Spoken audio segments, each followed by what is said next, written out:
Nous sommes actuellement en train de réaliser un forage dirigé pour le compte de RDF, pour l'enfouissement donc des lignes aériennes que vous voyez au-dessus là, donc qui traverse la Dordogne.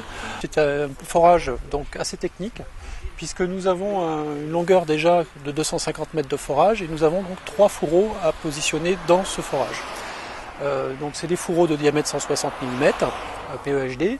On a choisi des fourreaux surtourés pour éviter les soudures, pour gagner aussi du temps.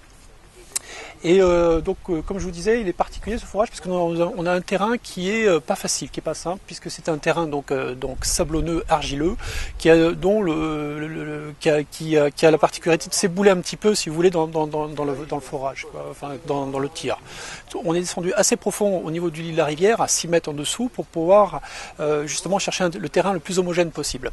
On a trouvé quand même un rocher, donc heureusement que nous avions la machine, la T30-20, puisque nous avons foré donc avec le double train-train de tige et on a utilisé donc le fameux glacier qui permet justement de faire dans des terrains peu homogènes de passer dans des roches comme c'est le cas sur ce projet-là. Nous sommes en train d'alaiser sur un diamètre de 500 mm. Donc évidemment on est passé par des intermédiaires, donc en 250 mm dans un premier temps en alésage, puis ensuite sur un alésage de 400 et donc 500 actuellement. On va passer un lisseur de façon à compacter la paroi du tunnel et repasser ensuite le lisseur avec les 3 fourreaux, les 3 PEHD diamètre 160 pour pouvoir éviter de faire forcer cette machine qui est au maximum de sa possibilité.